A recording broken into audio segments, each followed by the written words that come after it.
بسم اللہ الرحمن الرحیم۔ السلام علیکم ناظرین، میں ہوں حکیم جاوید سلطان اکمل دواخانہ کراچی سے۔ میں ایک نئی ویڈیو کے ساتھ آپ کی خدمت میں ایک بار پھر سے حاضر ہوں۔ آج ہم نظر کی کمزوری کے متعلق بات کریں گے۔ نظر کی کمزوری، اس میں نظر کمزور ہو جاتی ہے اور صاف دکھائی نہیں دیتا۔ وجوہات: دماغ اور اعصاب کی شدید کمزوری ہو جاتی ہے، جس کی وجہ شدید دماغی محنت، چوٹ کا لگنا، بڑھاپا، زیادہ کام کا غلبہ، منشیات مثلاً شراب کی زیادتی، تمباکو، بھنگ، افیم وغیرہ کا استعمال، قبض، پیٹ کی خرابیاں، دائمی درد سر، زیادہ رونا اس کے اسباب ہیں۔ علامات: دور کی چیزیں صاف اور اچھی طرح دکھائی نہیں دیتی۔ زیادہ مطالعہ جلدی آنکھیں کمزور کر دیتا ہے اور آنکھیں تھک جاتی ہیں۔ آنکھوں کے سامنے اندھیرا آ جاتا ہے۔ باریک حروف یا چیزیں دکھائی نہیں دیتی، جس سے آنکھوں کی کئی قسم کی بیماریاں لاحق ہو جاتی ہیں۔ زیادہ تر دماغ کی کمزوری سے یہ مرض زیادہ تیزی سے پھیلتا ہے۔ آنکھوں کو ورزش اور سکون نہ دینے کی وجہ سے بھی ہو سکتا ہے۔ احتیاط: اس مرض کا اصل سبب تلاش کیا جائے، اس کا ازالہ کیا جائے۔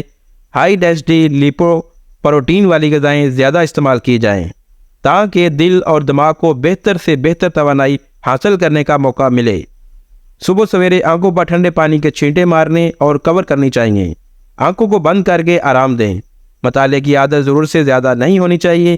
کم روشنی اور اندھیرے میں پڑھنے سے گریز کریں۔ مقوی دماغ غذائیں اور دوائیں استعمال کرنی چاہیے۔ قبض سے بچا جائے۔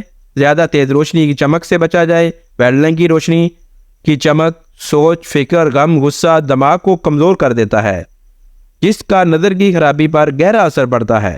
اگر نظر کی خرابی کے اثرات ظاہر ہوں تو فوراً معالج سے رجوع کرنا چاہیے تاکہ زیادہ خراب نہ ہو جائے۔ اکمل دواخانہ آپ کی صحت کو مد نظر رکھتے ہوئے آپ کے لیے لایا ہے 4 ادویات پر مشتمل ہربل جڑی بوٹیوں کا مرکب مکمل کورس، جس کی قیمت صرف 4000 روپے ہے۔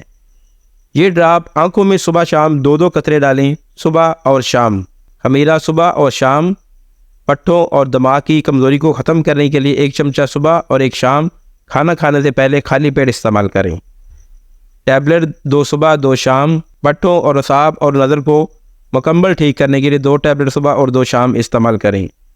سیرپ 2 چمچ صبح 2 شام آدھا گلاس پانی میں مکس کر کے کھانا کھانے کے بعد استعمال کریں۔